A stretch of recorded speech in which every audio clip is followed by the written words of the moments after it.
very grateful for your presence here, but obviously you realize we are compelled to call you at short notice because of what has just happened this afternoon. Trying to respond to the symptoms and effects of the massive election loss the NDC endured in 2016.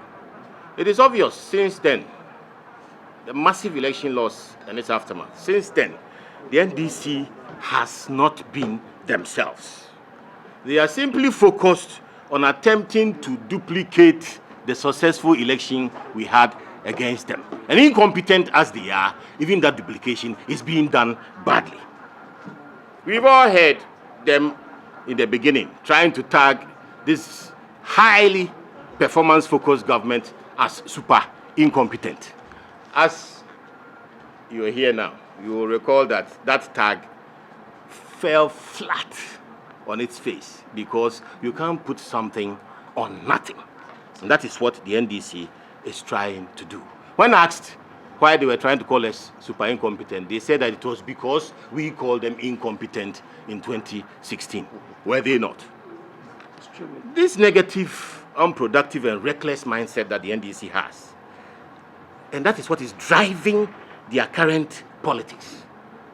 Got the entire leadership of the NDC mobilized behind very expensive electronic media, radio and television this afternoon to tell a heap of political lies about the sad and difficult situation some citizens of Ghana are experiencing with the Menzgold matter.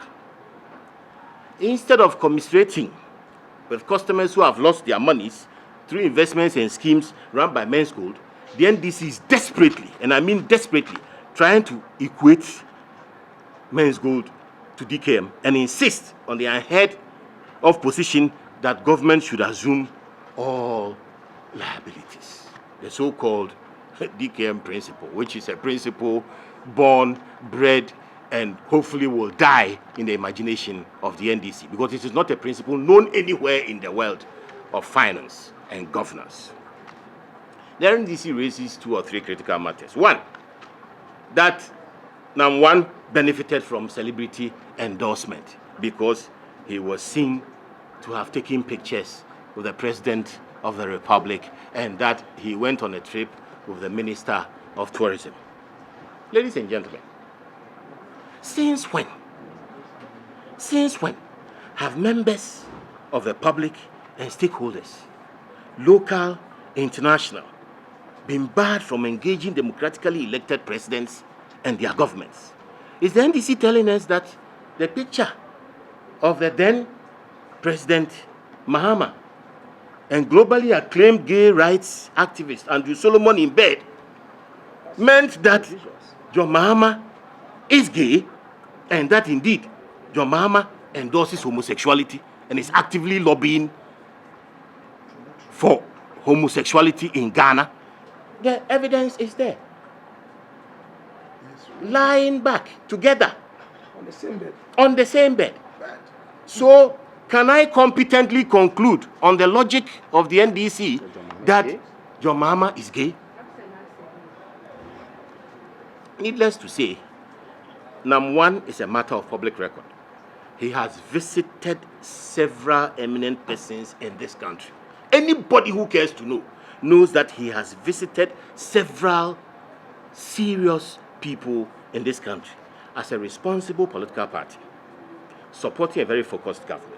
We will not stoop so low as to suggest that public officers, religious leaders, traditional leaders, and others who by virtue of their office are public property deserve to be abused for dirty political ends. And the NDC is advised that the people of Ghana are wise to their political ideals and will not accept abuse as a form of political communication.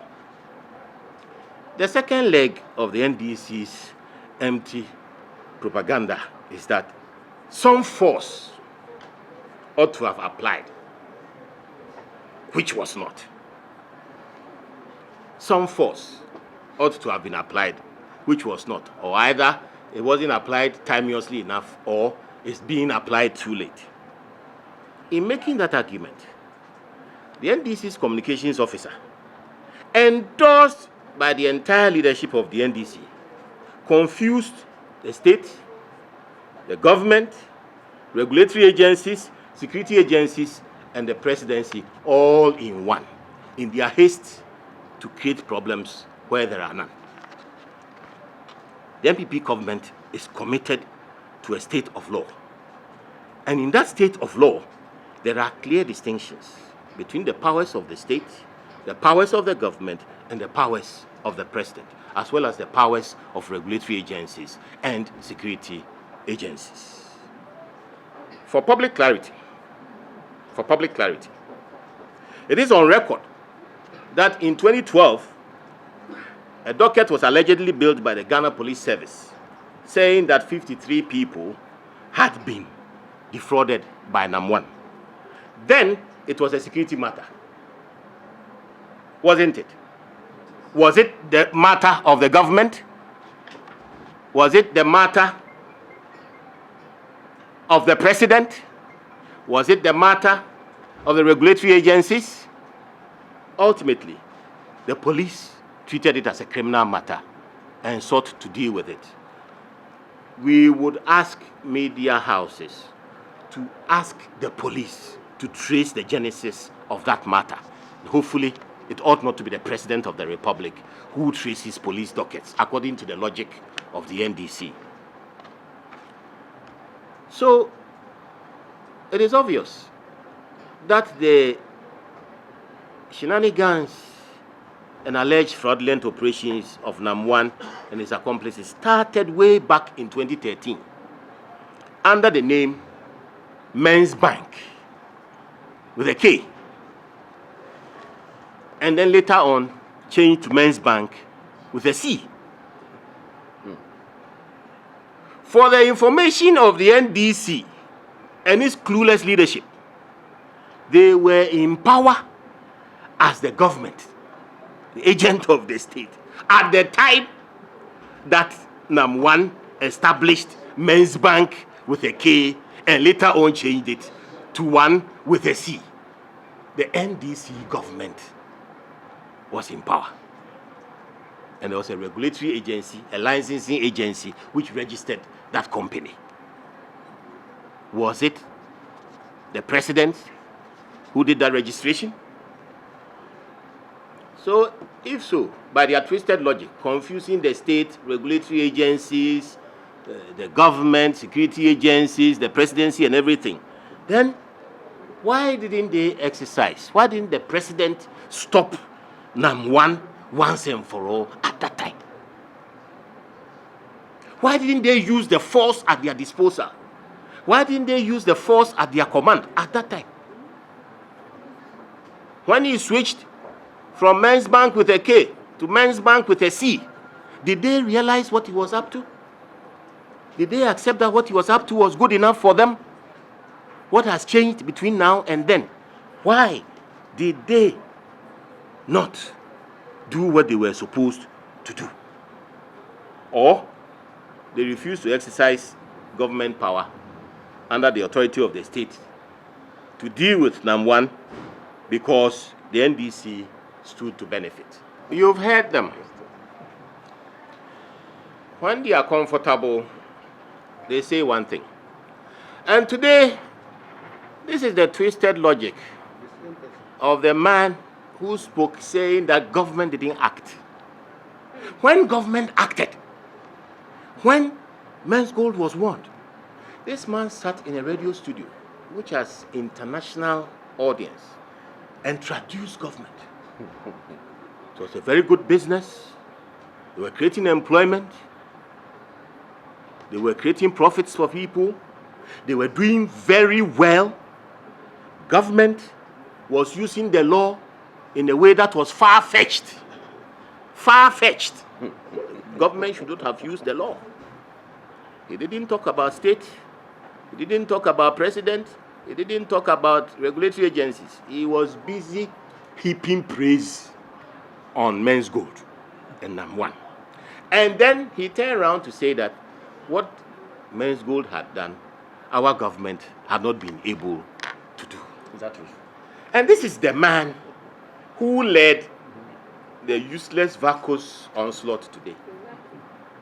This is the man behind whom the leadership of a hopeful opposition who wants to come back into power are arranged, telling Ghana to believe in them as an alternative.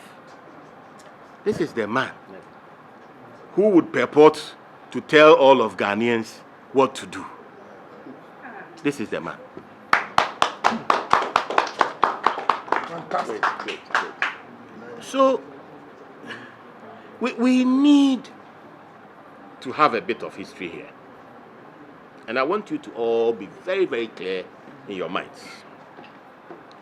After the incidents of 2012, 2013, and otherwise, you fast forward to 2014, in October to be precise. The Bank of Ghana itself, not under the leadership of the NPP government. The Bank of Ghana is independent. Then it was under the leadership of an NDC government. Bank of Ghana is a state institution. It cannot be dictated to by the government. Do we get that clear? Exactly. The Bank of Ghana is a state institution. It does not receive instructions from the government of Ghana, which is also part of the state. Now, the Bank of Ghana then, in 2014, discovered as a regulator on a special exercise in Central Region that NAM1 was running an operation there, purporting to do financial transactions with gold, some amount of deposit taking, and calling itself a bank. The name had bank in it, as you recall. On March 11, 2015, still in the era of Sami Jemfi, I think then he was a student trying to learn law. Now I don't know about his law, but the Bank of Ghana issued a directive, and I will give you the reference number. The directive reference number is BG/GOV/SEC/2015-04, publishing a list of unlicensed entities operating illegally, including Menzbank. Menzbank, as I have told you, then changed its name to Menzbank Ghana Company Limited. On April 13, 2016, the Bank of Ghana again issued a notice to warn the general public. This is the painful part.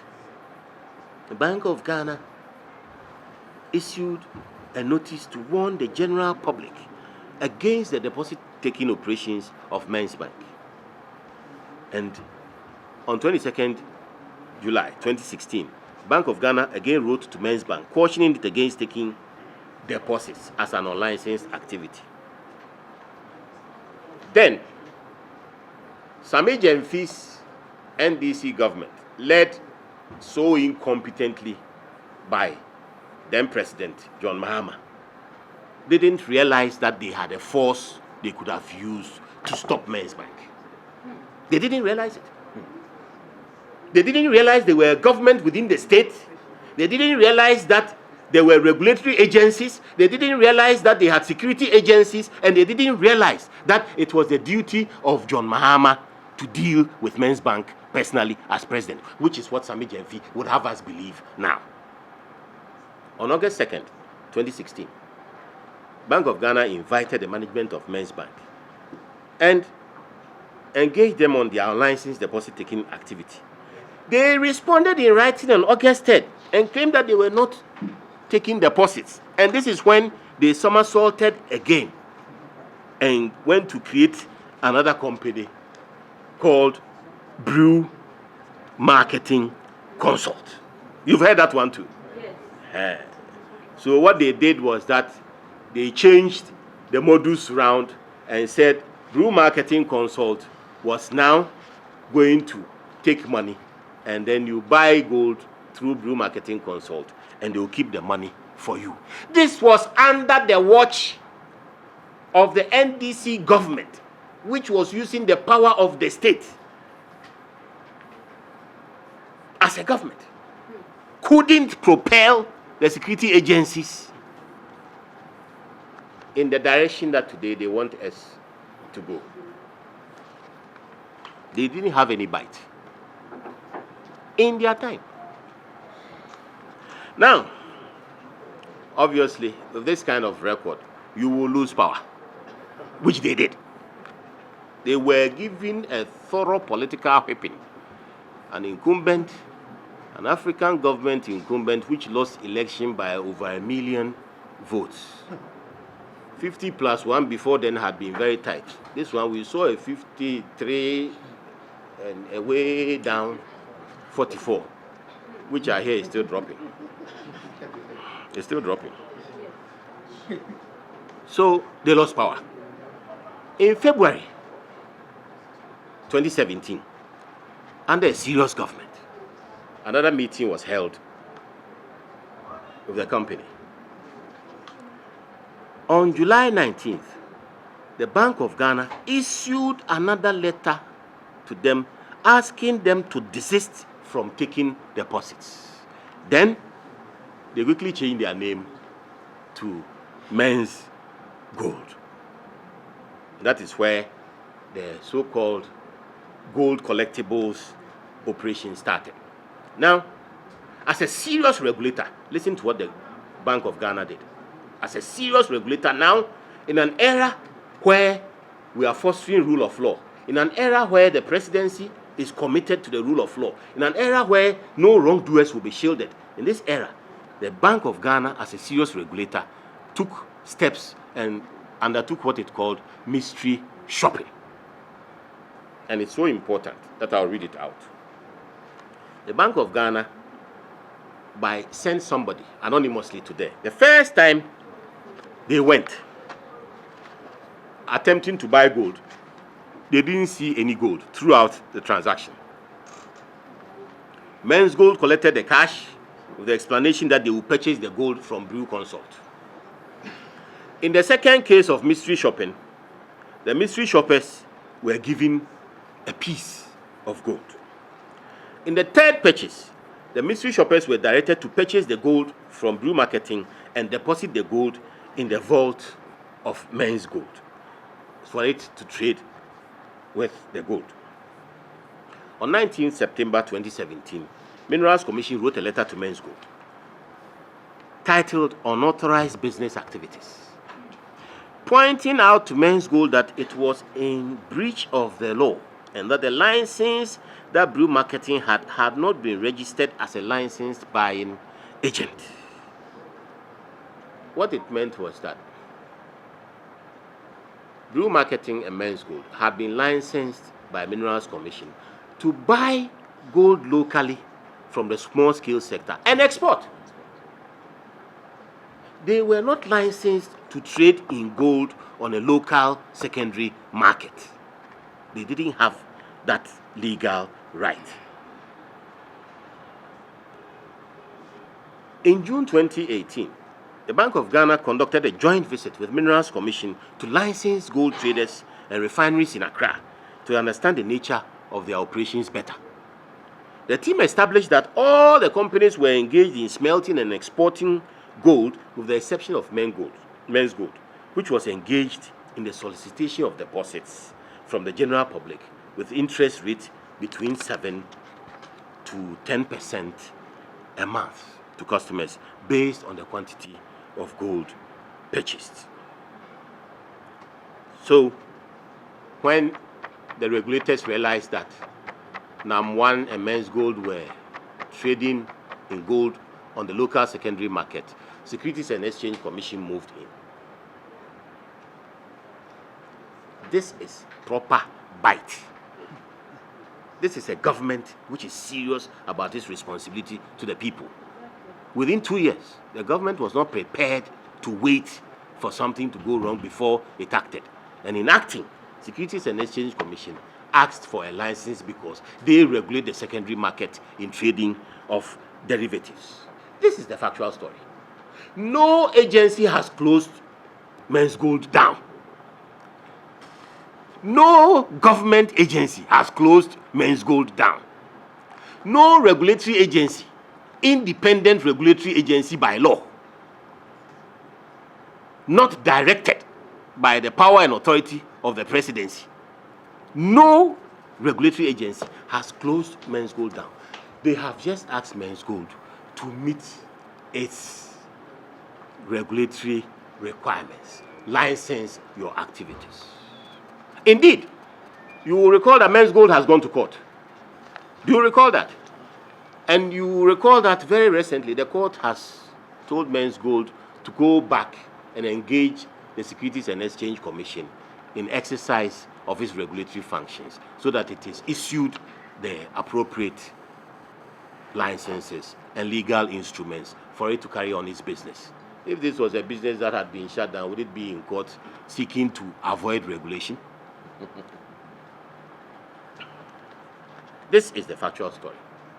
So please, NDC, be kind to the people affected by this. And let's avoid the lying politics. That will not solve the problem and or give any peace to the people involved. We are listening to Mr. Sami Jenfi, the communications officer of the NDC, telling the whole world that they were doing well and the law was far-fetched. Today, he is quoting the Constitution of Ghana as saying that the Constitution of Ghana entitles everybody to collect their investments from the government. Did you hear him? Did you hear him? I mean, Constitutional Law 101. The Constitution of Ghana preserves the economic rights of people to the extent that all economic decisions taken within the state and the private sector are supposed to be indemnified and paid for by the government of Ghana when there are losses. He goes on to talk about the law of liquidation and all that, and in one breath he's saying that government should have moved to liquidate. Has anything been established about liquidation? And then the government should pay. If he doesn't understand the law of liquidation, if you liquidate, it automatically does not mean the government pays. Liquidation does not mean that government pays. When you liquidate, there's a structure, there's a hierarchy. Statutory liabilities first, and then for the rest, an agreed level based on recovered assets. Great education for it. Based on recovered assets. That is the law. Mr. Sami Jenfi and the NDC leadership, that is the law. The law is not that the Constitution enables the president to pay everybody. And so, NDC leadership will go and throw money somewhere in the air and expect the government to pay for it. And if they want to buttress this with the propaganda list, that funny list they've taken out there, I refuse to respond, but you know, one of the reasons I refused to respond, the money they said I'm taking was too small. You know? Equally, it's very small. They said I'm going to take $10,000 from, you know, that is ridiculous. They're talking about secret payments, you know, trying to create a political situation out of nothing. It is so insensitive.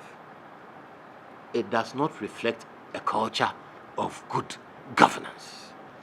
It does not demonstrate a group with a clear ideology and a sense of direction who seek to lead Ghanaians. It does not offer the majority of Ghanaians any clarity as to how they are going to husband the resources of this country. As we sit here and as we listen to this, the NDC, the entire NDC leadership, is leading not only people who believe in the NDC astray, but Ghana and the international community on a disgraceful path of misinformation and propaganda, which belongs to yesteryears. 20 years ago, you could do this kind of propaganda and get away with it. Not now. Now the law is friendly. Everybody can read the law. Nowhere does the law of liquidation say that the president pays the bills. Nowhere. Nowhere in the Constitution does it say that the president assumes the liabilities of all Ghanaian citizens.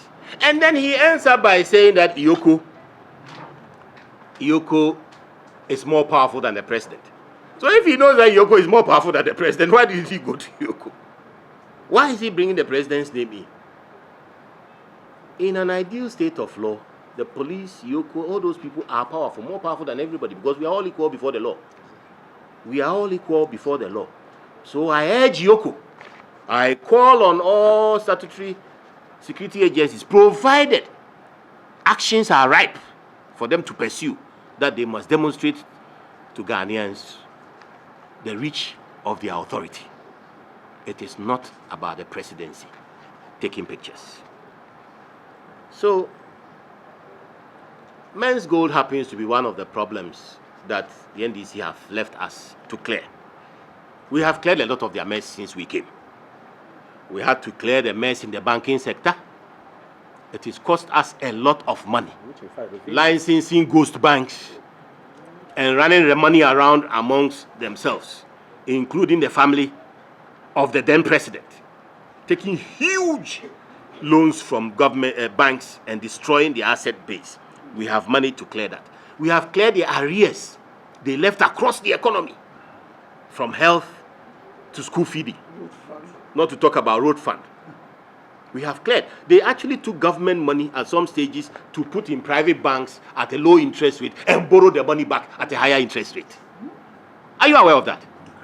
That is the NDC for you. That is the NDC for you.